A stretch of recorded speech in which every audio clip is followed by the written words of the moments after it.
আসসালামু আলাইকুম এভরিওয়ান। আজকে আমি তোমাদের জন্য যে গল্পটা নিয়ে হাজির হয়েছি সেখানে একটি ইন্ট্রোভার্ট ছেলে আর গুন্ডি টাইপের মেয়ের গল্প দেখানো হয়েছে, যেখানে দুটি বিপরীত সত্তা এক অদৃশ্য সুতোয় বাঁধা থাকে, যেখানে বন্ধুত্বের সীমানা ছাড়িয়ে জন্ম নেয় এক অসাধারণ ভালোবাসার।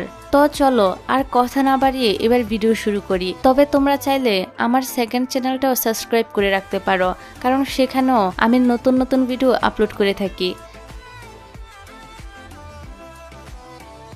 গল্পের শুরুতেই আমরা দেখতে পাই আমাদের মেন ক্যারেক্টার জিয়াংকে। সে এমন একজন ছেলে যার মধ্যে কোনো রকম ইমোশন দেখা যায় না, একদম ঠান্ডা নির্লিপ্ত স্বভাবের। আজ তার নতুন স্কুলের প্রথম দিন, তাই সে নিজের মার সঙ্গে গাড়িতে করে স্কুলে রওনা দেয়।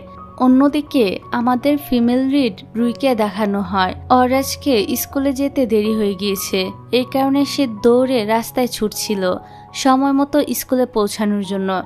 এই সময় হঠাৎ করে রাস্তায় তার সঙ্গে জিয়াংয়ের ধাক্কা লাগে। রুই একটু হতভম্ব হয়ে যায়। সে জিয়াংকে জিজ্ঞাসা করে, তুমি কি ঠিক আছো? জিয়াং কোনো উত্তর দেয় না, সে চুপচাপ দাঁড়িয়ে থাকে। আসলে ছেলেটা তো ইন্ট্রোভার্ট টাইপের, তাই হুট করে কথা বলতে চায় না। রুই আর সময় নষ্ট না করে স্কুলের দিকে দৌড় দেয়। যেহেতু অনেক দেরি হয়ে গিয়েছে তাই সে স্কুলের দেয়াল টপকে ঢুকার চেষ্টা করে, কিন্তু দুর্ভাগ্যবশত স্যার তাকে দেখে ফেলে। সে সময় আমরা দেখি জিয়াংও ঠিক সেখানেই দাঁড়িয়ে রয়েছে। ওরও স্কুলে ঢোকার সময় দেরি হয়ে গিয়েছিল। স্যার দুজনকে একসাথে ধরে ফেলে। তবে আশ্চর্যের বিষয় হলো স্যার জিয়াংকে কোনো রকম শাস্তিই দেয় না, উল্টো রুইকে শাস্তি হিসেবে একটি অ্যাপোলজি লেটার লিখতে বলে। এই ঘটনাটা রুইয়ের জন্য বেশ অপমানজনক হয়ে দাঁড়ায়। তার তো মন খারাপ হয়ে যায়। সে মনে মনে ভাবে, স্যার আমাকে শাস্তি দিলেন, কিন্তু জিয়াংকে কেন কিছু বললেন না? পরের দৃশ্যে দেখা যায় ক্লাসরুমে সবাই বসে পরীক্ষা দিচ্ছে। জিয়াং খুব দ্রুত এক্সাম শেষ করে উঠে চলে যায়। রুই তখনও প্রশ্নপত্র হাতে নিয়ে বসে থাকে, কিন্তু হঠাৎ করেই তার প্রচন্ড খিদে পেয়ে যায়। খিদের কারণে সে আর এক্সাম না দিয়ে ক্লাস ফাঁকি দিয়ে বাইরে বেরিয়ে যায়। পরবর্তীতে টিফিনের টাইম শেষ হয়ে গেলে রুই আবার স্কুলে ঢোকার চেষ্টা করে, তবে সে লুকিয়ে ঢোকার সময় হঠাৎ পা ফসকে পড়ে যায় আর সরাসরি গিয়ে পড়ে জিয়াংয়ের গায়ের ওপরে। জিয়াং হঠাৎ করে এমন ঘটনায় বিরক্ত হয়ে যায়। সে রুইয়ের ওপর রেগে ওঠে, কিন্তু তখনই তার চোখ পড়ে রুইয়ের গলায় থাকা একটা লকেটের দিকে। লকেটটা দেখে সে যেন এক মুহূর্তে থমকে যায়। সে চমকে ওঠে।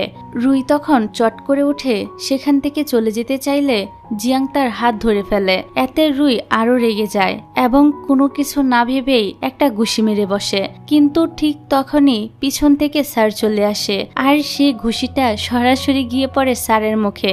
ঘটনাটা দেখে সবাই তো একদম স্তব্ধ হয়ে যায় আর স্যার তো রেগে পুরো আগুন হয়ে যায়। তিনি রুইকে আবারও শাস্তি হিসেবে এক সপ্তাহ ধরে পুরো স্কুল পরিষ্কার করার কাজ দিয়ে দেন। আর এখান থেকে আমাদের গল্পটা নিয়ে যায় একটি ফ্ল্যাশব্যাকে। সেখানে দেখা যায় ছোটবেলায় রুই আর জিয়াং একে অপরের খুব ভালো বন্ধু ছিল। তাদের বন্ধুত্ব ছিল অটুট, কিন্তু সময়ের ব্যবধানে তারা একে অপরকে হারিয়ে ফেলে। পরদিন সকালে ক্লাসে টিচার ঘোষণা দেয় রুই আর জিয়াং দুজনকে ইংলিশ ক্লাসের রিপ্রেজেন্টেটিভ বানানো হচ্ছে। জিয়াং ছিল চুপচাপ স্বভাবের ছেলে। টিচার অনেক বুঝিয়ে তাকে রাজি করাতে পেরেছিল, কিন্তু রুই তো প্রথমে রাজি হতে চায় না। তবে শেষ পর্যন্ত সেও টিচারকে না বলতে পারে না। ব্রেক টাইমে রুই ক্লাসে বসে ঘুমিয়ে পড়ে। ঠিক তখনই জিয়াং চুপচাপ ক্লাসে ঢুকে। সে ধীরে ধীরে রুইয়ের দিকে এগিয়ে যায়। এখানে সে রুইয়ের কপাল থেকে চুলটা সরিয়ে দেয় আর তখনই তার চোখ পড়ে একটি ছোট্ট দাগের উপর। এই চিহ্নটা দেখে জিয়াং নিশ্চিত হয়ে যায় এই মেয়ে আর কেউ নয়, বরং তারই শৈশবের সে পুরনো বন্ধু রুই। হঠাৎ করে রুইয়ের ঘুম ভেঙে যায়। সে সামনে জিয়াংকে দেখে চমকে ওঠে আর সঙ্গে সঙ্গে ক্লাস থেকে বেরিয়ে যায়। তারপর আমরা দেখতে পাই রুই তার বাড়িতে। হঠাৎই তার ফোনে অচেনা কারোর কাছ থেকে একটি মেসেজ আসে। রুই তো একদমই চিনতে পারে না কে এ মানুষটা, তবু কৌতূহলবশত সে তার সঙ্গে কথাবার্তা চালিয়ে যেতে থাকে। পরদিন ক্লাসে হঠাৎ করেই টিচার রুইকে দাঁড় করিয়ে বলে জিয়াং যেখানে পড়ে শেষ করেছে সেখান থেকে আবারও রিডিং পড়তে। কিন্তু রুই তো জানিই না জিয়াং কোথায় শেষ করেছে, কারণ ক্লাসে সে তো মনোযোগী ছিল না। এই সময় জিয়াং এগিয়ে এসে রুইকে সাহায্য করে। তার ভিতরে তখন ভর করে পুরনো বন্ধুত্বের টান। তারপর একা বসে জিয়াং চিন্তা করতে থাকে, তুমি কিভাবে আমাকে ভুলে যেতে পারলে? আমরা তো একসময় একে অপরের সবচেয়ে কাছের বন্ধু ছিলাম। তারপর গল্প এগিয়ে যায় পরীক্ষার দিনে। সেদিন রুই বসেছিল জিয়াংয়ের ঠিক পিছনের সিটে। পরীক্ষা শুরু হওয়ার কিছুক্ষণ পরেই রুই বুঝতে পারে সে তো নিজের ইরেজার আনতেই ভুলে গিয়েছে। তাই সে জিয়াংয়ের কাছে রাবার চায়।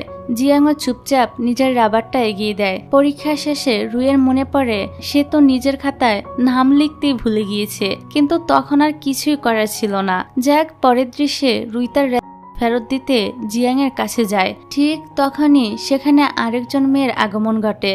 তার নাম ইয়াং। এই মেয়েটি আমাদের গল্পের সেকেন্ড ফিমেল লিড। ইয়াং জিয়াংয়ের সঙ্গে কথা বলতে চায়, কিন্তু জিয়াং যেহেতু খুবই ইন্ট্রোভার্ট স্বভাবের, সে কোনো কথাই বলে না। এই মুহূর্তে জিয়াং হঠাৎ করে শরীর খারাপ অনুভব করে, তবে সে সেটা কাউকে বুঝতে দিতে চায় না, এমনকি রুইকেও না। কিন্তু রুই সেটা বুঝে ফেলে। পরের দৃশ্যে আমরা রুইকে একটি ক্যাফেতে দেখতে পাই। সে সেখানে এসে এই রহস্য খুঁজছে যে কে তাকে প্রতিদিন রাতে মেসেজ করে। তখনই রুই জানতে পারে যে আইডি থেকে প্রতিদিন তাকে মেসেজ পাঠানো হয় সেটা আসলে জিয়াংয়ের। আর এখান থেকে রুই জানতে পারে জিয়াং আসলে সোশ্যাল অ্যাংজাইটি ডিসঅর্ডার নামক একটি মানসিক সমস্যায় ভুগছে। আর গাইস, সোশ্যাল অ্যাংজাইটি ডিসঅর্ডার হলো এমন এক ধরনের সমস্যা যেটা যার হয় সে সাধারণ মানুষের সামনে কথা বলতে বা নিজের ভাব প্রকাশ করতে খুব বেশি ভয় পায়। এদের মধ্যে অনেকেই ভিতরে ভিতরে কষ্টে ভোগে, কিন্তু বাইরে কেউই তা বুঝতে পারে না। জিয়াংও ছিল এমনই একজন। সে সহজে কারোর সঙ্গে কথা বলতে পারে না, মিশতেও পারে না, একদম ইন্ট্রোভার্ট টাইপের। তবে রুইবার আর চুপ করে থাকে না। সে সরাসরি জিয়াংকে কল করে আর বলে, আজ সন্ধ্যায় দেখা করো, আমার কিছু জানার আছে। আর এখান থেকে সিনটা শিফট হয়ে সন্ধ্যায় চলে আসে। জিয়াং হাতে একটি বক্স নিয়ে রুইয়ের সঙ্গে দেখা করতে আসে। রুই তো আর চুপ করে থাকবার মানুষ না, সে একের পরে এক প্রশ্ন করতেই থাকে। তুমি কেন লুকিয়ে লুকিয়ে আমাকে মেসেজ করতে? তুমি কেন সবসময় চুপ করে থাকো? জিয়াং কোনো কথা না বলে চুপচাপ সে বক্সটা রুইয়ের হাতে দিয়ে দেয়। রুই বক্সটা খুলে দেখে তাদের ছোটবেলার অনেক স্মৃতি, ছোট ছোট জিনিস, খেলনা, ছবি আর তার গলায় থাকা লকেটটার অর্ধেক অংশ এখানেই ছিল। এই দেখে রুই তো অনেক বেশি অবাক হয়। আর তখনই সবকিছু পরিষ্কার হয়ে যায়। জিয়াংই হচ্ছে তার ছোটবেলার সে বন্ধু। এই সত্যি জেনে রুই খুবই আবেগপ্রবণ হয়ে পড়ে। দুজন বসে গল্প করতে থাকে। রুই তখন বলে, এবার থেকে যদি কেউ তোমাকে স্কুলে বুলি করে আমি সবসময় তোমার পাশে থাকবো। জিয়াং হালকা হেসে বলে, তুমি তো ছোটবেলা থেকেই সবসময় সেটাই করে আসছো। রুই বলে, কিন্তু এখন আমি আগের চেয়ে অনেক বেশি স্ট্রং। তোমার সাথে কেউ কিছু করলে এক চুটকিতেই তাকে আমি শেষ করে দিব। তারপর রুই যখন বাড়ি ফিরে তখন তার মায়ের কাছ থেকে চমকে যাওয়ার মতো একটা খবর জানতে পারে। তার মা নতুন একজন টিউশন টিচার ঠিক করেছে, আর সেটা আর কেউ নয় বরং জিয়াংই ছিল। নতুন করে এই খবর শুনে রুই তো আরো বেশি খুশি হয়ে যায়। সে মেসেজে জিয়াংকে লিখে, কাল থেকে তাহলে আমি তোমার কাছে পড়তে আসব। জিয়াং জবাব দেয়, কিন্তু আমি খুব স্ট্রিক্ট টিচার। রুই বলে, কোনো ব্যাপার না, আমি তোমাকে সামলে নিতে পারবো। পরের দিন রুই সময় মতো জিয়াংয়ের বাসায় যায় পড়ার জন্য। কিছুক্ষণ পর হঠাৎ করেই সেখানে রুইয়ের বর্তমান দুই বন্ধু চলে আসে। তাদের নাম সু আর জাবি। জাবি রুই আর জিয়াংকে একসাথে দেখে একদমই খুশি হয় না। তার মনে হতে থাকে রুই হয়তো এখন বদলে গিয়েছে আর তাদের আর বন্ধু ভাবে না। রেগে গিয়ে জাবি সেখান থেকে বেরিয়ে যায়। তার পিছন পিছন সুও চলে যায়। রুই তো এসব দেখে পুরাই কনফিউজড যে ওরা এমন ভাবে চলে গেল কেন, ও কি কিছু ভুল করেছে? তারপর গল্পের সিন চলে যায় স্কুলে। সেখানে রুই জানতে পারে আজ জাবির একটা বাস্কেটবল কম্পিটিশন আছে। রুই সিদ্ধান্ত নেয় জাবিকে চিয়ার করতে সে অবশ্যই যাবে। কম্পিটিশন শুরু হয় কিছুক্ষণের মধ্যেই, কিন্তু প্রথম থেকেই দেখা যায় জাবি একদম ভালো খেলতে পারছে না। এভাবে খেললে তো সে নিশ্চিতভাবেই হেরে যাবে। বাস্কেটবল কম্পিটিশন তখনও চলছে। জাবি খুব একটা ভালো খেলতে পারছিল না, তার টিমও পিছিয়ে ছিল। ঠিক তখনই হঠাৎ করে জিয়াং সেখানে চলে আসে। যেহেতু রুই ছিল জাবির বন্ধু, তাই জাবিকে সাহায্য করাই যেন জিয়াং এর দায়িত্ব হয়ে দাঁড়ায়। জিয়াং সঙ্গে সঙ্গে একটা খাতার কলম নেয় আর নিজের ফিজিক্স নলেজ কাজে লাগিয়ে পুরো বাস্কেটবল কোর্টটাকে অ্যানালাইজ করে ফেলে। সে তখন প্ল্যান করে দেয় কখন কি করলে জাবির টিম জিতবে।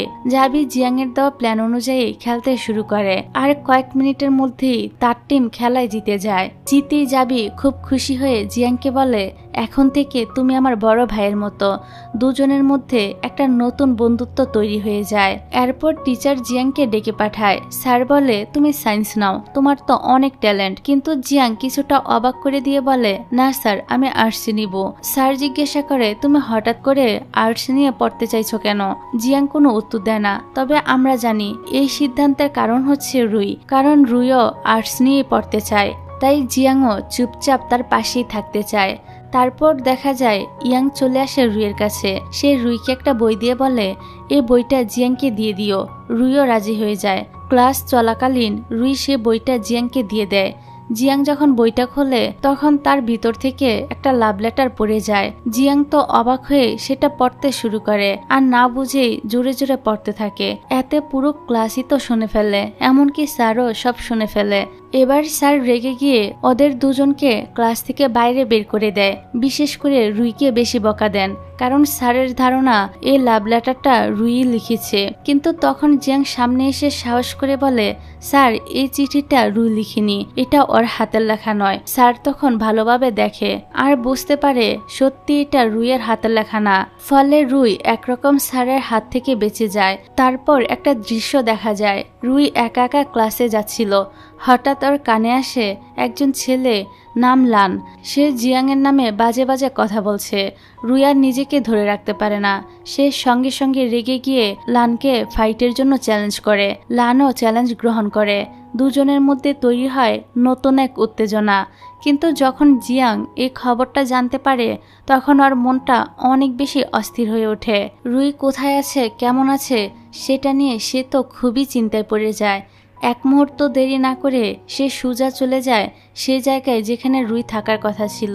কিন্তু সেখানে পৌঁছে জিয়াং এক অপ্রত্যাশিত দৃশ্য দেখতে পায়। রুই নয়, বরং লানের অবস্থা অনেক বেশি খারাপ ছিল। ওর মুখ ফ্যাকাশে, শরীর কাহিল, যেন দাঁড়িয়ে থাকাটাও কষ্টকর। এটা দেখে জিয়াং তো অবাক হয়ে যায় আর রুইকে জিজ্ঞাসা করে, এখানে কি হয়েছে? রুই তখন বিষয়টা ব্যাখ্যা করে বলে, আমরা একটা গেম খেলছিলাম যেটাতে হারা খেলোয়াড়কে প্রতিবার একটা করে পানি খেতে হতো। লান বারবার হেরে যাচ্ছিল, তাই ওকে বারবারই পানি খেতে হচ্ছিল। এত পানি খাওয়ার ফলে ওর শরীরটা সহ্য করতে পারলো না। এখন ওর অবস্থা খুবই খারাপ। জিয়াং বুঝতে পারে পরিস্থিতিটা মজার ছলে শুরু হলো, শেষ পর্যন্ত লানের জন্য বিপদ ডেকে এনেছে। তারপর রুই আর জিয়াং একসাথে ডিনারে যায়। সেখানে রুই হালকা মেজাজে জিয়াংকে বলে, দেখছি ইয়াং এখন তোমার খুব ভালো বন্ধু হয়ে গিয়েছে, তাই না? প্রয়োজনীয় বইটাও তোমাকে দিয়ে দিল। এই কথা শুনে জিয়াং একটু গম্ভীর হয়ে যায় আর রুইকে বলে, না রুই, আমার শুধু একজনই বন্ধু আছে, আর সেটা হলে তুমি। তোমার জায়গা কখনো কেউ নিতে পারবে না। রুই একটু চুপ করে থাকে, কিন্তু ওর মুখে একটা হাসি ফুটে ওঠে। সে বুঝতে পারে জিয়াং এখনো ওকে ঠিক আগের মতোই আপন মনে করে। যাক, পরের দিন ইয়াং জিয়াং এর সঙ্গে দেখা করতে আসে। হয়তো ওর মনে হয়েছিল আগের দিন বইটা দিয়ে একটা বন্ধুত্ব তৈরি হয়েছিল। কিন্তু জিয়াং ইয়াং এর সঙ্গে কথা না বলেই ওর হাতে বইটার টাকা দিয়ে দেয়, খুব রুডলি, যেন সবকিছু শেষ করে দিতে চায়। এটা ইয়াং এর জন্য ছিল বড় একটা ধাক্কা। ওর মনে খুব খারাপ লাগে, নিজেকে অপমানিত মনে হয়। ইয়াং এর বান্ধবী তখন ওকে সান্ত্বনা দেয় আর বলে, মন খারাপ করো না, জিয়াং এমনিতেই সবার সঙ্গে এমন ব্যবহার করে। ওর কিছু সাইকোলজিক্যাল প্রবলেম আছে, এই জন্যই ওর আচরণ এমন। কিন্তু দুর্ভাগ্যবশত লানের কয়েকজন বন্ধু এই কথাগুলো শুনে ফেলে। তারা মজা পেয়ে যায় এবং সুযোগটা কাজে লাগিয়ে জিয়াংকে নিয়ে হাসাহাসি শুরু করে দেয়। ওকে পাগল ডেকে খেপাতে থাকে। রুই তখন আর চুপ থাকতে পারে না। ও সবার সামনে দাঁড়িয়ে প্রতিবাদ করে, লানের বন্ধুদের সোজা জবাব দিয়ে দেয়, যেন ও বুঝাতে চায় একজন মানুষের মানসিক সমস্যার সঙ্গে কেউ এভাবে খেলা করতে পারে না। জিয়াং চুপচাপ সেখান থেকে চলে যেতে চায়, মনটা ওর ভেঙে গিয়েছে। কিন্তু রুই ওর হাত ধরে ওকে থামায় আর বলে, মন খারাপ করো না, আমি সবসময় তোমার পাশে আছি, তুমি একা না, আমি আর আমাদের বন্ধুত্ব সবসময় তোমার সঙ্গে থাকবে। তবে যতই রুই সান্ত্বনা দেখ না কেন, ততক্ষণে পুরো স্কুলের সবাই জেনে গিয়েছে জিয়াংয়ের মানসিক সমস্যা আছে। জিয়াংয়ের সাইকোলজিক্যাল প্রবলেমের খবরটা যেন সাথে সাথে স্কুলে ছড়িয়ে পড়ে। তখন থেকে অনেকেই ওকে নিয়ে কানাঘুষা করতে শুরু করে। ক্লাসরুম, করিডোর, এমনকি স্কুলের মাঠেও অনেকে পিছনে পিছনে কথা বলতে থাকে। কিন্তু ঠিক সেই মুহূর্তে রুই এগিয়ে আসে, ওর কারোর কথায় কোনো পরোয়া করে না। সবার সামনে গিয়ে বলে, তোমরা এসব কি করছো? বুঝতে পারছো একজন মানুষকে কি তার সমস্যার জন্য অপমান করা উচিত? সবার সামনে রুই জিয়াংয়ের পাশে দাঁড়িয়ে যায় আর সবাইকে হুঁশিয়ার দেয় যেন এসব বন্ধ করে। রুই পরে জিয়াংকে বলে, তোমার এসব কথায় পাত্তা দেওয়ার কোনো দরকার নেই, আমি সবসময় তোমার পাশে আছি। পরদিন জিয়াং যখন ক্লাসে আসে তখন ও শুনতে পায় যে আশেপাশের সবাই এখনো ওকে নিয়ে গসিপ করছে। কেউ চাপা গলায়, কেউ চোখের ইশারায়, যেন ওকে একটা আলাদা মানুষ বানিয়ে রেখেছে।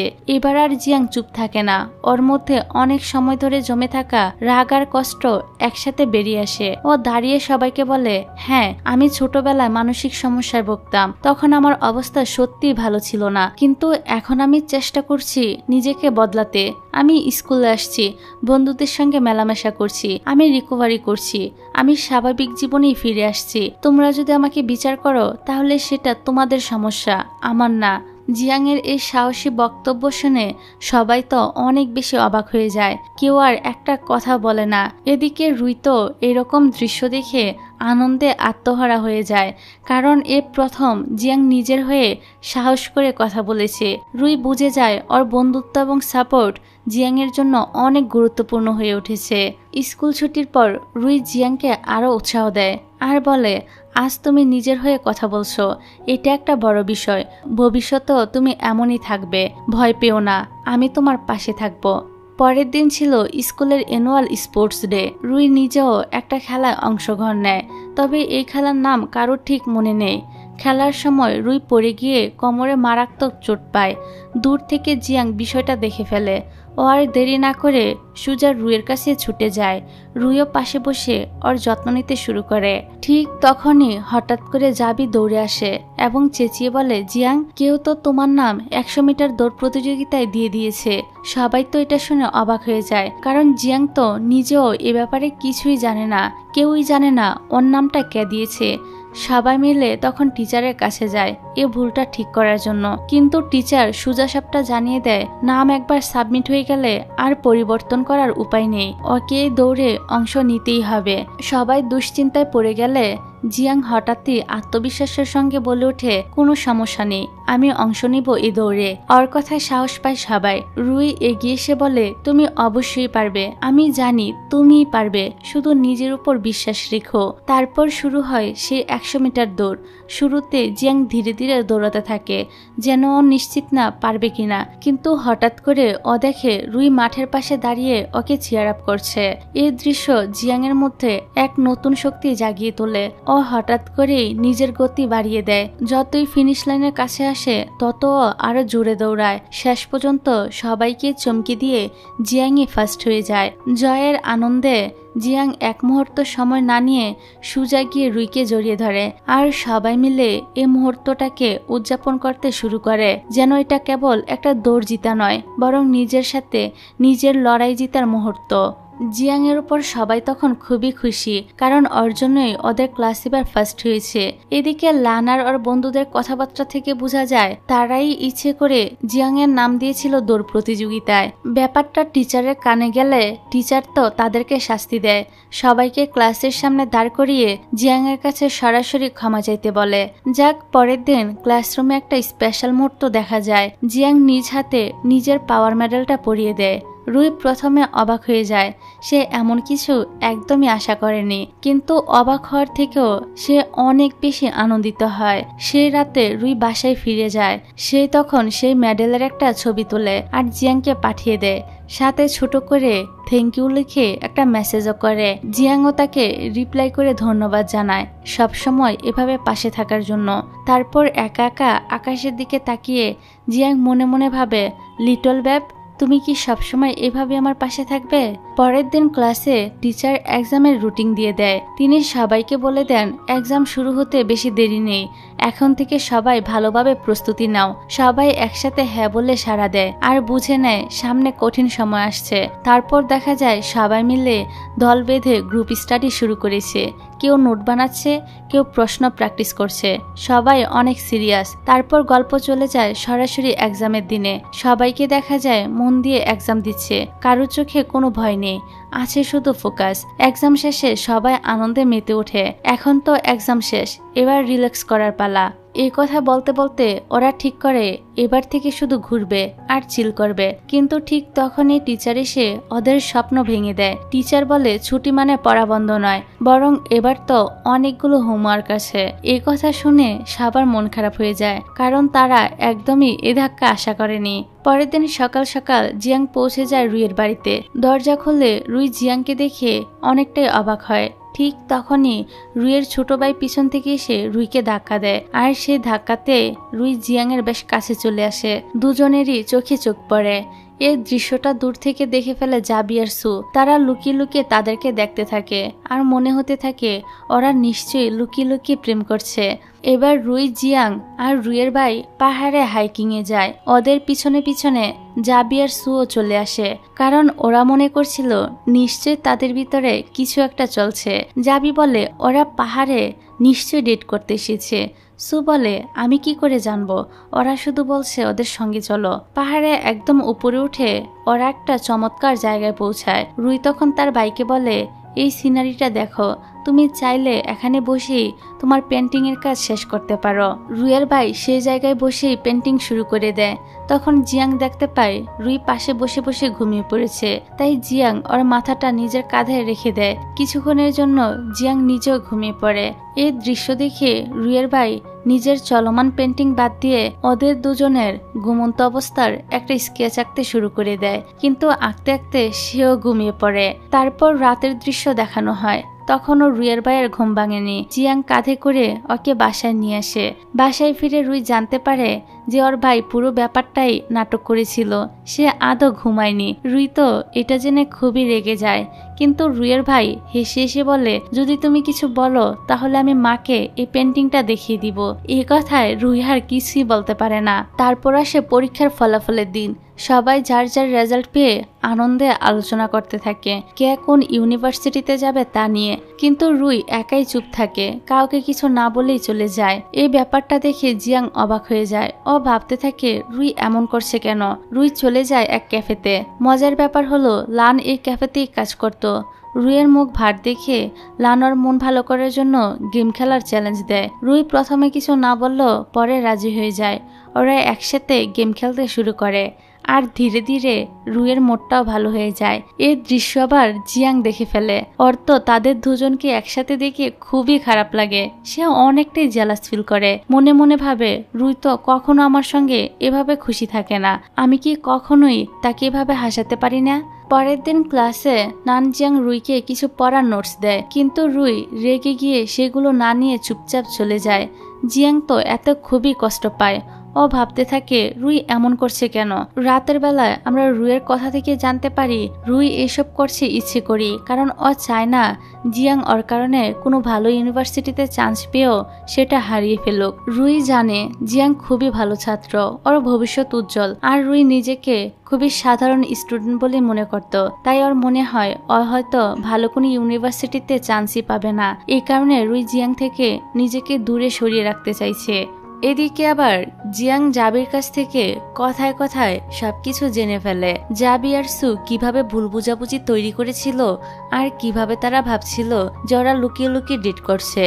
সব শুনে জিয়াং এক ধরনের সিদ্ধান্তে আসে, সে রুইয়ের জন্য আবারও 1 বছর গ্যাপ দিবে। এই সিদ্ধান্তটা ওর মা একদমই পছন্দ করে না। তার চোখে জিয়াং এত কষ্ট করে যেখানে এসেছে সেখানে এমন একটা সিদ্ধান্ত ভবিষ্যতের জন্য ঠিক হবে না। তারপর জিয়াং চলে আসে রুইয়ের কাছে। রুই তখন নিজের বোতলে গরম পানি ভরছিল।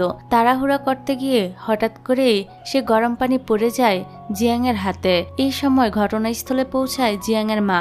তিনি রেগে গিয়ে রুইকে অনেক বকাঝকা করে। ঠিক তখনই রুইয়ের মা সেখানে এসে উপস্থিত হয়। রুইয়ের মাকে শান্তভাবে বলতে শোনা যায় তুমি তো ইচ্ছে করে কিছু করনি, তাই মন খারাপ করার কিছু নেই। তারপর রুইয়ের মা রুইকে নিয়ে বাড়ি ফিরে যায়। রাতের বেলা তারা 4 বন্ধুকে সে পুরনো ক্যাফেতে দেখা যায়। এই রাতটা ছিল ভীষণ স্পেশাল। এখানে জিয়াং আর রুইয়ের মধ্যে জমে থাকা সব ভুল বুঝাবুঝি মিটে যায়। সবকিছু ঠিক হয়ে যাওয়ার পর রুই নিজের ভবিষ্যৎ নিয়ে সিদ্ধান্ত নেয় আর বলে, আমি একজন ব্রডকাস্টার হতে চাই। 4 জন বন্ধু তখন আনন্দ করতে করতে বাড়ির পথে হাঁটছিল। দূর থেকে তাদের এই হাসি মুখের দৃশ্য দেখছিল জিয়াং এর মা। তিনি অনেক খুশি হন, কারণ প্রথমবার তিনি নিজের ছেলেকে এতটা হাসতে দেখলেন। পরদিন রুই আর জিয়াং একসাথে বের হয় কিছু কেনাকাটা করার জন্য। শপিং মলের একটা দোকানে ঢুকে জিয়াং রুইয়ের জন্য একটা ডায়েরি দেখে, যেটা তার খুব পছন্দ হয়। তখনই সে ডায়েরিটা রুইকে উপহার দেয়। রাতের সময় দেখা যায় সব ছাত্রছাত্রী লুকিয়ে স্কুলে ঢুকছে। তারা সবাই ছাদে গিয়ে জমায়েত হয়। আসলে তারা এখানে এসেছে নিউ ইয়ার সেলিব্রেট করতে। এই সময় জিয়াং আবার রুইয়ের হাত ধরে ক্লাসরুমে নিয়ে যায়। এখানে তারা দুজন মিলে একান্ত কিছু সময় কাটাতে চায়, একদম নিজেদের মতো করে। অন্যদিকে ছাদের দিকে গিয়ে দেখা যায় জাবি বাজি ফুটানো শুরু করেছে। তার বাজির সাউন্ড শুনে গার্ডেরা চলে আসে। এই অবস্থায় জিয়াং তাড়াতাড়ি করে রুইকে নিয়ে পালিয়ে যায়, কিন্তু সুকে নিরাপদে রাখার জন্য জাবি সাহস করে নিজেই গার্ডদের কাছে ধরা দেয়। তারপর আমরা দেখি জিয়াং আর রুই একটা শান্ত জায়গায় বসে নিজেদের মধ্যে সময় কাটাচ্ছে। পরের দিন সকালবেলা স্কুলের টিচার জাবিকে প্রচন্ড বকা দেয় আর শাস্তি হিসেবে বলে, তোমাকে 10,000 বার অ্যাপোলজি লেটার লিখতে হবে। জাবি হতবাক হয়ে বলে ওঠে, টিচার আপনি কি পাগল হয়ে গিয়েছেন? আমি কিভাবে এতবার লিখব? আমার তো হাতই শেষ হয়ে যাবে। কিন্তু টিচার কোনো কথাই শোনে না। শাস্তি হিসেবে যা বলেছে তাই করতে হবে। নতুন বছরের দিন টিচার ক্লাসে এসে সবাইকে নিউ ইয়ারের শুভেচ্ছা জানায়। সে বলে, আজ যেহেতু নিউ ইয়ার, তাই তোমরা তোমাদের মতো করে দিনটা সেলিব্রেট করতে পারো। রুই ঠিক করেছিল আজ স্কুল ফাংশনে পারফর্ম করবে, কিন্তু তাড়াহুড়া করে অত নিজের জিনিসপত্র আনতেই ভুলে গিয়েছিল। তাই তাড়াতাড়ি করে স্কুল থেকে বেরিয়ে যায় জিনিসপত্র আনার জন্য। কিন্তু সকাল কেটে সন্ধ্যা হয়ে যায়, রুই তারপরও আর ফিরে আসে না। এই নিয়ে সবাই অনেক চিন্তায় পড়ে যায়। আর জিয়ান তো খুবই উদ্বিগ্ন হয়ে পড়ে। ও রুইয়ের বাসায় চলে আসে। সেখানে গিয়ে দেখে রুইয়ের শরীর খারাপ, তার অনেক জ্বর এসেছে। জিয়াং রাতে ওর পাশে থেকে পুরো সময়টা তার যত্ন নেয়। পরের দিন সকালে রুইয়ের শরীর অনেকটা ভালো হয়ে যায়। তখনই তারা বাইরে কারোর কণ্ঠস্বর শুনতে পায়। বাইরে গিয়ে দেখে রুইয়ের দাদা দাদি চলে এসেছে। আসলে আগের রাতে তারা বাসায় ছিলেন না, তাই কিছুই জানতেন না। পরের সিনে দেখা যায় সবাই একসাথে বসে নাস্তা করতে থাকে। রুইয়ের দাদা দাদি জিয়াং এর ব্যবহার দেখে আর তার যত্ন দেখে খুবই খুশি হয় এবং অনেক প্রশংসাও করে। খাওয়ার পর জিয়াং আর রুই একসাথে বাসনের কাজ করছিল। এই সময়টাতে তারা অনেক হেসে মজা করছিল। এই দৃশ্যটা চুপি চুপি রুইয়ের দাদা দাদি দেখছিল। পরের দিন স্কুলে রুই একটি পোস্টার দেখে জানতে পারে একজন প্রিন্সিপাল আসছে, যিনি ক্লাসের মধ্য থেকে কাউকে উডেন ক্লাবফুট কম্পিটিশনের জন্য বেছে নিবেন। রুইয়ের মনে পড়ে জিয়াং তো দারুণ কাঠের জিনিস বানাতে পারে, তাই সে দেরি না করে জিয়াংকে সেই জায়গায় নিয়ে আসে। কাকতালীয়ভাবে তখনই ওদের দেখা হয়ে যায় সে প্রিন্সিপালের সঙ্গে। রুই প্রিন্সিপালকে অনুরোধ করে জিয়াংকে সিলেক্ট করার জন্য, কারণ জিয়াং অনেক ভালো কাঠের কাজ করতে পারে। তবে তখন পাশে থাকা একজন টিচার রুইকে বলে, এখন না, পরে এসো। ক্লাস শেষ হওয়ার পর রুই আবারও সেই প্রিন্সিপালের সঙ্গে দেখা করে। এবার রুই নিজের ব্যাগ খুলে প্রিন্সিপালকে দেখায়। ব্যাগটি জিয়াং নিজের হাতে বানিয়েছিল। প্রিন্সিপাল তো এরকম ব্যাগ দেখে একদম অভিভূত হয়ে যান। তিনি বলেন, জিয়াংকে আমার সঙ্গে দেখা করতে বলো। এবার রুই দৌড়ে গিয়ে এই খবরটা জিয়াংকে জানায়, কিন্তু জিয়াং ওর কথায় পাত্তা না দিয়ে বলে, তুমি এখন পড়াশোনায় মন দাও।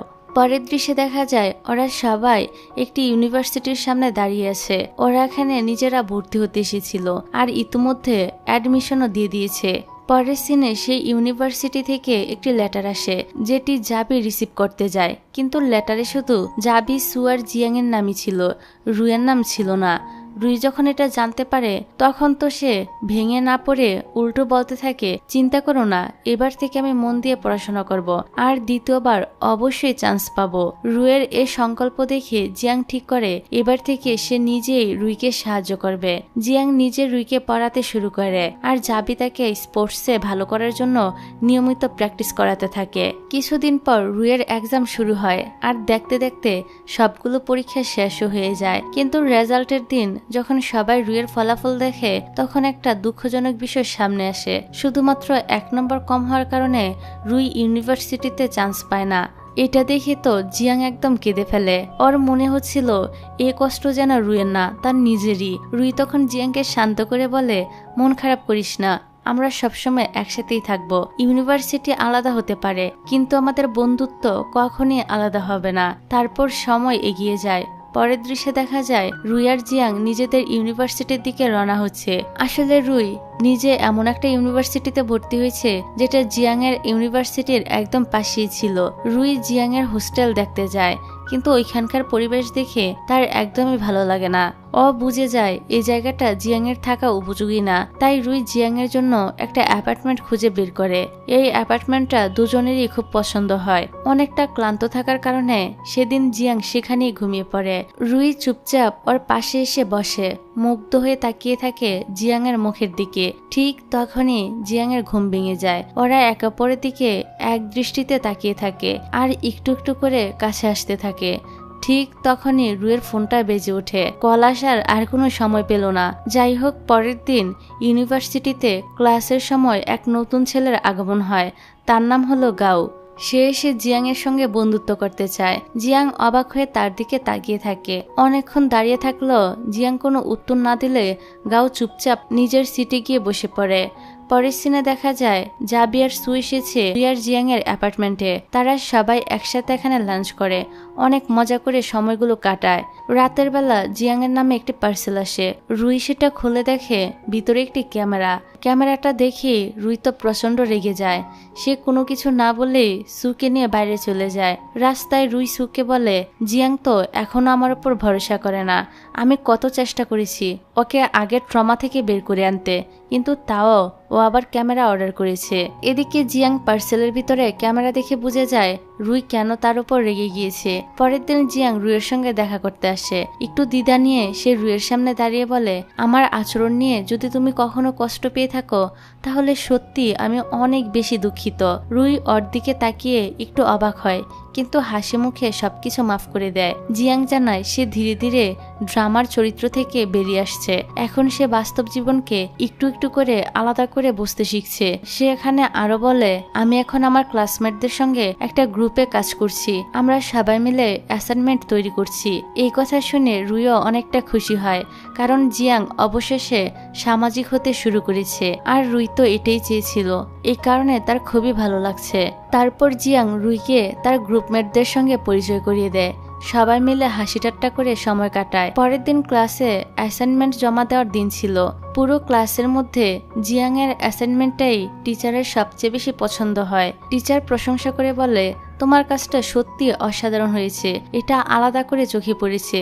তবে এ প্রশংসা গাওয়ের তো একদমই ভালো লাগে না। ওর ভিতরে জিয়াং এর প্রতি একরকম হিংসা জমে উঠতে থাকে। চুপচাপ দাঁড়িয়ে অভাবে ও কেন সবসময় এত পারফেক্ট হতে যাবে। রাতের দৃশ্যে দেখা যায় জিয়াং রুইয়ের চোখ বেঁধে কোথাও নিয়ে যাচ্ছে। রুই তো কিছুই বুঝে উঠতে পারছিল না। কিছুক্ষণ পর চোখ খুলে সে যা দেখে তাতে তো সে একদম হতবাক হয়ে যায়। ওদের দুজনের একটি অসাধারণ পেন্টিং যেখানে জিয়াং নিজের হাতে এঁকেছে ওদের বিশেষ কিছু মুহূর্ত, রঙে রঙে ফুটিয়ে তুলেছে অনুভব। সেই মুহূর্তে জিয়াং চুপচাপ বলে, রুই আমি তোমাকে ভালোবাসি, তোমাকে ছাড়া থাকতে পারবো না। আজ তোমাকে একটা কথা বলতেই হবে, তুমি আমার জীবনের সবচেয়ে গুরুত্বপূর্ণ মানুষ। এইসব কথা শুনে রুইয়ের চোখে তো পানি চলে আসে। সে হাসি মুখে বলে, আমি তো অনেক আগেই হ্যাঁ বলে দিয়েছি। এ আবেগঘন মুহূর্তে দুজন একে অপরকে জড়িয়ে ধরে। চারপাশে যেন একটা নিঃশব্দ আনন্দ ছড়িয়ে পড়ে। তাদের মধ্যে তৈরি হয় কিছু অপূর্ব মুহূর্ত যা দর্শকেরও মন ছুঁয়ে যায়। কিন্তু এই সুখ বেশি দিন টিকে না। পরের দিন রুইয়ের ভাই চলে আসে ওদের বাসায় কিছুদিন রুইয়ের সঙ্গে থাকার জন্য। আর সেই দুষ্টামি শুরু করে দেয়। সে রুইকে ব্ল্যাকমেল করতে থাকে যে তুই যদি আমার কথা না শুনিস তাহলে মাকে আমি বলে দিব যে তুই আর জিয়াং একসাথে থাকিস, তখন বুঝবি মজা। জিয়াং তো চুপচাপ এসব শুনে যায়। মনে মনে ভাবে, এই পিচ্ছির হাতে যদি জীবন আটকে যায় তাহলে তো আমাদের জীবনটা একেবারে তেনা তেনা হয়ে যাবে। কিন্তু এখানেই শেষ নয়, আসল সমস্যা তো সামনে আরো রয়েছে। রাতের বেলা ঘুমানোর সময় ঘরে হালকা আলো জ্বলে। নিস্তব্ধতা চারপাশে। এই সময় রুইয়ের ভাই একদম গম্ভীর গলায় জিয়াংকে বলে, তুমি নিচে সোফায় ঘুমাও, আমি আর আপু এখানে ঘুমাবো। কিন্তু জিয়াংও তো কম যায় না। ঠান্ডা মাথায় সে জবাব দেয়, আসলে এই ঘরে আমি আর রুই ঘুমাই, তুমি বরং নিচে গিয়ে শুয়ে পড়ো ভাই সাহেব। এইসব নিয়ে তারা দুজন তো ঝগড়া করতে শুরু করে দেয়। যাক, পরের দিন সকালে দেখা যায় জিয়াং রুইয়ের ভাইকে নিয়ে বাইরে ঘুরতে বেরিয়েছে। সে যেন পুরো দায়িত্ব নিয়েছে ভাইটাকে খুশি করার। ওকে নানা জায়গায় ঘুরতে নিয়ে যায়, বাহারি রকমের খাবার খাওয়ায়। কিন্তু এসবের বদলে জিয়াং রুইয়ের ভাইকে একটা শর্ত দেয়, তুমি এখন আমাকে রুইয়ের সব পছন্দ অপছন্দ জানাবে, ছোট ছোট জিনিসও বাদ যাবে না। আর বলে রুইয়ের প্রিয় রং কি, প্রিয় খাবার, কোন গান শুনতে সে ভালোবাসে, সবকিছু। কিন্তু কিছুক্ষণ পর দেখা যায় ভাইটা একেবারে ক্লান্ত, নিঃশ্বাস নিতে নিতে বলে, এই তো জানালাম, আর কত জিজ্ঞেস করবে। কিন্তু জিয়াং তো থামার পাত্র ছিল না। ওর চোখে মুখে স্পষ্ট রুইকে জানার ইচ্ছা যেন ফুরায় না। ও মন দিয়ে সবকিছু লিখে নিচ্ছে, যেন কোনো কিছু বাদ না পড়ে। পরের দৃশ্যে জিয়াংকে দেখা যায় একটা ডান্স ক্লাসে। এই ক্লাসে সে এসেছে রুইয়ের কথা ভেবে। রুই যেহেতু নাচ পছন্দ করে, তাই সে চায় রুইকে চমকে দিতে। কিন্তু দুর্ভাগ্যবশত সেখানে ইয়াংও ছিল। পরিস্থিতি এমন দাঁড়ায় যে জিয়াংকে ইয়াংয়ের সঙ্গে ডান্স প্র্যাকটিস করতে হয়। তাদের ডান্স প্র্যাকটিসের একটি ভিডিও কেউ গোপনে রেকর্ড করে ইন্টারনেটে ছেড়ে দেয়। এই ভিডিওটা আবার রুইয়ের চোখে পড়ে। সে তো এসব দেখে একদম চুপচাপ থাকে, কিছুই বলে না। কিন্তু বাইরে থেকে কিছু না বললেও ভিতরে ভিতরে তো সে অনেক ক্ষতবিক্ষত হচ্ছিল। ভাবতে থাকে ওর সঙ্গে এতটা সময় কাটানোর পরও জিয়াং ইয়াংয়ের সঙ্গে এতটা কমফোর্টেবল কিভাবে। রুই যদিও কিছু বলে না, কিন্তু ওর আচরণে একটা ঠান্ডা দূরত্ব তৈরি হয়। পরের সিনে দেখা যায় রুই গোসল করে এসে ভিজা চুল নিয়ে দাঁড়িয়ে আছে। জিয়াং চুপচাপ হেয়ার ড্রায়ারটা হাতে নিয়ে এসে তার চুলগুলো শুকিয়ে দিতে থাকে। এই বিষয়টা রুইয়ের কাছে ভালো লাগছিল, তাই সে আর কিছুই বলে না। তবে সে মনে মনে অনেকটাই লজ্জা পাচ্ছিল। ওর মনের ভিতরে একটাই কথা বাজছে, এতটা যত্ন, এটা তো কোনো সাধারণ বন্ধুত্বের মধ্যে পড়ে না। চুল শুকিয়ে দিয়ে জিয়াং মৃতকণ্ঠে বলে, এবার ঘুমাতে যাও, কাল অনেক কাজ আছে। রুই চুপচাপ মাথা নেড়ে রুমে চলে যায়। আর তাদের মধ্যে সম্পর্কটা আবারও আগের মতো ঠিক হয়ে যাচ্ছিল। পরের দিন সকালে তো জিয়াং নিজের হাতে রুইয়ের জন্য ব্রেকফাস্ট বানিয়ে দেয়। একটা ট্রেতে সুন্দর করে ডিম, টোস্ট আর গরম চা সাজিয়ে দেয়। এইসব দেখে রুই তো কিছুক্ষণ কিছুই বলে না, শুধু মুগ্ধ হয়ে তাকিয়ে থাকে। তারপর হাসি মুখে বলে, তুমি কি আসলে আমার জন্য এসব কিছু করছো? জিয়াং চোখের ইশারায় উত্তর দেয়, আর কার জন্য করব বলো তো? রুইয়ের মুখে তখন একটা প্রশান্তির হাসি। দিনটা যেন শুরুই হয় ভালোবাসার ছোঁয়ায়। এর পরের দৃশ্যে দেখা যায় রুই একটি ক্যাফেতে পার্ট টাইম জব করছে। সেই ক্যাফেতে লানও কাজ করত, আর তাদের মধ্যে তো আগেই পরিচয় ছিল। তারপর দেখা যায় ক্যাফেতে কিছু মেয়ে এসে বসে ফিসফিস করে গসিপ করতে শুরু করে। তারা বলছিল, ওই যে রুই মেয়েটাকে দেখছো, শুনেছ ও তো আমাদের ক্লাসের সবচেয়ে টপার আর হ্যান্ডসাম ছেলে জিয়াংকে ফাঁসিয়ে নিজের বানিয়ে নিয়েছে। রুই তাদের সব কথাই শুনতে পায়, কিন্তু কিছুই বলে না, চুপচাপ নিজের কাজ করতে থাকে। ঠিক তখনই ক্যাফেতে ঢুকে ইয়াং। ওকে দেখে লান একটু চমকে ওঠে, কারণ লানের মনেও ইয়াং এর জন্য অনেকটা ফিলিংস কাজ করত। আর সে রুইকে বেস্ট ফ্রেন্ড ভাবত। তাই সে কোনোভাবেই চায় না রুই আর জিয়াং এর মধ্যে অন্য কেউ এসে দাঁড়াক। ইন্টারনেটে ভাইরাল হওয়া জিয়াং আর ইয়াং এর ডান্স ভিডিও সে আগেই দেখেছে। এই কারণে লানের কাছে মনে হয় ইয়াংই হয়তো সে ভিডিওটা পাবলিক করেছে। আর এখন লান তো ইচ্ছা করে ইয়াং এর সঙ্গে অনেকটা রুড আচরণ করতে থাকে। পরের দৃশ্যে দেখা যায় রুই ভিডিও কলে জিয়াং এর সঙ্গে কথা বলছে। সে একটু রাগী গলায় প্রশ্ন করে, তুমি ইয়াং এর সঙ্গে এত ঘনিষ্ঠ হয়ে ডান্স করলে কেন? তুমি কি ভেবেছিলে আমি কিছু জানি না? জিয়াং কিছুক্ষণ চুপ করে তাকে শান্ত গলায় বলে, তোমার যদি একটুও খারাপ লেগে থাকে তাহলে আমি কাল থেকে ডান্স ক্লাবে আর যাব না। রুই মাথা নেড়ে বলে, না না, তুমি যাও, তোমার যেটা ভালো লাগে সেটা করতে থাকো, শুধু আমাকে সত্যিটা জানালেই হবে। এই কথাগুলোর মধ্য দিয়ে বোঝা যায় ওদের সম্পর্কটা বিশ্বাস আর সম্মান দিয়ে তৈরি হচ্ছে। পরের দিন সকালে রুই হোস্টেল থেকে নিজের সমস্ত জিনিসপত্র নিয়ে নানজিয়াং এর বাসায় চলে আসে, একদম পার্মানেন্টলি থাকার জন্য। সব ব্যাগ টেনে এনে জিয়াং হাসতে হাসতে বলে, এত জিনিস টানতে টানতে আমার তো সব এনার্জি শেষ হয়ে গিয়েছে, এখন তুমি আমাকে একটু চার্জ করে দাও। এই বলে সে নিজের মুখটা রুইয়ের দিকে এগিয়ে দেয়। রুই তো তার এসব কর্মকাণ্ড দেখে হেসে ফেলে। তারপর হালকা করে জিয়াংয়ের গালে একটা কিস করে দেয়। মুহূর্তটা যেন আবেগের ভালোবাসায় পরিপূর্ণ হয়। যাই হোক, পরের দিন ক্যাফেতে লান রুইয়ের কাছ থেকে জানতে পারে সে ভাইরাল হওয়া ভিডিওটা ইয়াং করেনি, বরং কেউ ইচ্ছা করে ওদের দুজনের ভিডিও রেকর্ড করে নেটের মধ্যে ছেড়ে দিয়েছিল। এর মধ্যে ইয়াংয়ের কোনো হাতই ছিল না। লান একটু থমকে যায়, তারপর মনের ভিতরে নিজের ভুলটা বুঝতে পারে। সেভাবে আমরা কখনো কখনো যা দেখি তা হয়তো সত্যি না, মাঝে মাঝে শুধু বুঝার ভুল থেকেই সম্পর্ক জটিল হয়ে যায়। লান বুঝতে পারে ও যেভাবে ইয়াংকে কথা শুনিয়েছিল সেটা একদমই ঠিক হয়নি। ভুল বুঝে সে তো অনেক বেশি রুড হয়ে পড়েছিল। ঠিক তখনই ক্যাফেতে আবার ইয়াং আসে, তাই লান আর দেরি না করে সুজায় এগিয়ে যায় তার কাছে আর বলে, সরি, আমি তোমার সঙ্গে আগের দিন অনেক খারাপ ব্যবহার করেছি, সত্যি বলছি, তখন আমি বুঝে উঠতে পারিনি। ইয়াং একটু অবাক হলো, হালকা হেসে বলে, ভুল হওয়াটা সমস্যা নয়, সেটা মেনে নেওয়াই আসল সাহস। তারপর দুজনের মাঝে একটা সুন্দর বোঝাপড়া তৈরি হয়, আর সম্পর্কগুলো একে অপরের বোঝার মধ্যে আসল সৌন্দর্য লুকিয়ে থাকে। পরের দৃশ্যে আমরা দেখি একটি কফি মেকিং কম্পিটিশন শুরু হয়েছে। রুইও সেখানে অংশ নেয়, তবে জিয়াং সেখানে ছিল না। সে তখন এক্সাম নিয়ে ব্যস্ত ছিল। রুই একা একাই নিজের কফি বানিয়ে পরিবেশ করে দেয়। সবার মধ্যে রুইয়ের পারফরমেন্স আলাদা করে নজর কাড়ে এবং সেকেন্ড রাউন্ডের জন্য সিলেক্ট হয়ে যায়। রুই তো দ্রুতই খবরটা জিয়াংকে জানিয়ে দেয়। ঠিক তখনই এক ভদ্রলোক এসে হাজির হন। ওনার নাম মিস্টার লিউ। তিনি রুইকে বলেন, তুমি যদি সত্যিই জিততে চাও তাহলে শুধু স্বাদ নয়, তোমার আবেগ মিশিয়ে কফি বানাতে হবে। মনে রেখো, সবাই কফিতে স্বাদ আনতে পারে, কিন্তু সবাই ভালোবাসাটা মিশাতে পারে না, কারণ সবার জীবনে তো প্রিয় মানুষ থাকে না। এই কথাগুলো রুইয়ের হৃদয়ে গভীরভাবে গেঁথে যায়। তারপর শুরু হয় সেকেন্ড রাউন্ড। রুই দাঁড়িয়ে আছে স্টেজে, তার চোখ খুঁজে বেড়াচ্ছে জিয়াংকে। সে জানে প্রিয় মানুষ পাশে থাকলে সবকিছুই আরো সুন্দর হয়। রুই নিজের গলায় ঝুলানো লকেটটি বের করে। সেটা ছিল জিয়াং এর দেওয়া এক টুকরো ভালোবাসা।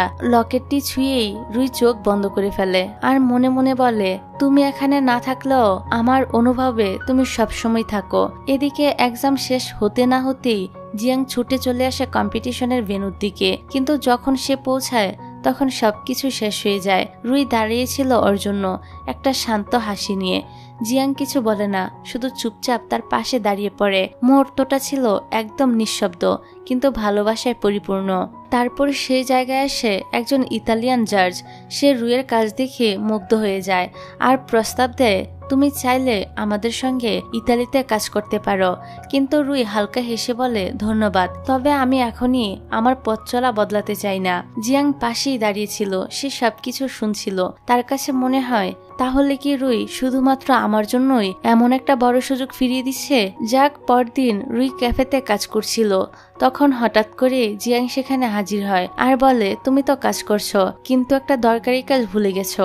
রুই অবাক হয়ে তাকালে জিয়াং বলে, তোমার এখন থেকেই ইতালিয়ান ভাষা শিক্ষা শুরু করা উচিত, কারণ আমি ইতিমধ্যে ওই জাজের সঙ্গে কথা বলে ফেলেছি। তুমি ওদের সঙ্গে ইতালি যাবে আর আমিও তোমার সঙ্গে যাচ্ছি। এটা শুনে রুই তো অনেক বেশি খুশি হয়ে যায়, যেন পৃথিবীটা তখনই সুন্দর হয়ে উঠেছে। জিয়াং এর মুখে ছিল দৃঢ়তা, চোখে ছিল পরিপূর্ণ ভালোবাসা। সে রাতে জিয়াং নিজের কাজে ব্যস্ত ছিল। হঠাৎ করে কারেন্ট চলে যায় আর পুরো ঘর অন্ধকার হয়ে যায়। জিয়াং তো হঠাৎ করে অদ্ভুত একটা সাউন্ড শুনতে পায় রুইয়ের কণ্ঠে। সে দ্রুতই রুইয়ের দিকে এগিয়ে যায়। এবার রুইকে দেখা যায় বাথরুম থেকে একটা টাওয়াল শরীরে জড়িয়ে বের হয়ে এসেছে। আসলে কারেন্ট চলে যাওয়ার পর সে কিছু একটা দেখে ভয় পেয়ে তাড়াতাড়ি করে এভাবে ওয়াশরুম থেকে বের হয়েছিল। রুইকে টাওয়াল পরা অবস্থায় দেখে জিয়াং তো একদম থমকে যায়। এক মুহূর্তে যেন সে সময় থেমে যায়। দুজনের চোখে চোখ পড়ে আর লজ্জায় কেউ কিছু বলতে পারে না। যাই হোক, তারপর রুই গিয়ে তার ড্রেস চেঞ্জ করে আসে। এখানে জিয়ান খেয়াল করে রুইয়ের চুলগুলো ভিজে রয়েছে, তাই সে নিজে আবারও আলতো হাতে তার চুলগুলো মুছে দিতে থাকে। এই ছোট্ট স্পর্শে দুজন যেন অনেক কাছাকাছি চলে আসে। অজানা এক দূরত্ব ঘুচে যায়, কিন্তু মুহূর্তটা বেশিক্ষণ টিকে না।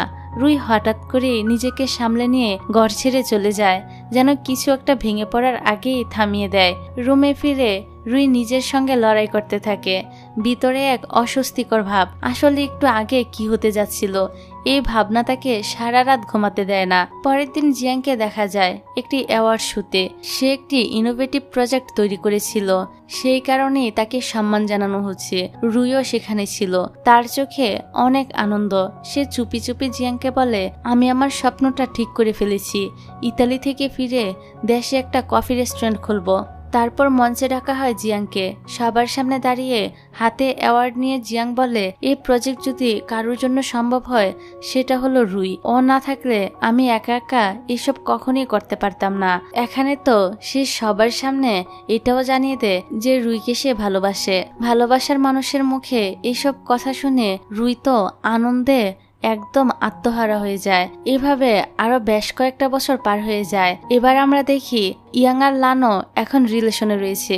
অন্যদিকে ক্যাম্পাসে ছিল এক আবেগঘন সকাল। আজ ছিল সুয়ার জাবির ইউনিভার্সিটির কাটানোর শেষ দিন। জাবি সেই দিনটাকে স্মরণীয় করে রাখতে চেয়েছিল, তাই সে হাতে একটা ফুলের তোড়া নিয়ে হাজির হয় আর সুকে প্রপোজাল করে বলে, সু, আমার জীবনের প্রতিটা দিনেই তোমাকে পাশে চাই। সুও একটু দেরি না করে মুচকি হেসে মাথা নেড়ে তার প্রপোজালটা অ্যাকসেপ্ট করে নেয়। আর এখান থেকে তারাও কাপল হয়ে যায়। অন্যদিকে অনেকদিন পর দেখা যায় জিয়াং আর রুই ইতালি থেকে দেশে ফিরেছে। দেশের মাটি, পরিচিত রাস্তা, আপন মুখ, সবকিছুতে তাদের মুখে একটা পরিপূর্ণ তৃপ্তি। তারপর শুরু হয় কিছু মিষ্টি মুহূর্ত। রাতের বেলা রুই আর জিয়াং এর জন্য বন্ধুরা মিলে রাখে একটা ছোট্ট সারপ্রাইজ ওয়েলকাম পার্টি। সবাই মিলে গান, গল্প, হাসি আর স্মৃতিচারণ করে ভরে তোলে পুরো সন্ধ্যাটা। সে পার্টিতে রুই আর জিয়াংও এসে যোগ দেয়। মাঝে মাঝে চোখে চোখ রেখে হাসে তারা, আর যেন অনুভব করে একসাথে হাঁটতে হাঁটতে কত দূর চলে এসেছে তারা। পরের দিন রুই আর জিয়াং চলে যায় সে পুরনো ক্যাফেতে, যেখানে রুই একসময় কাজ করত।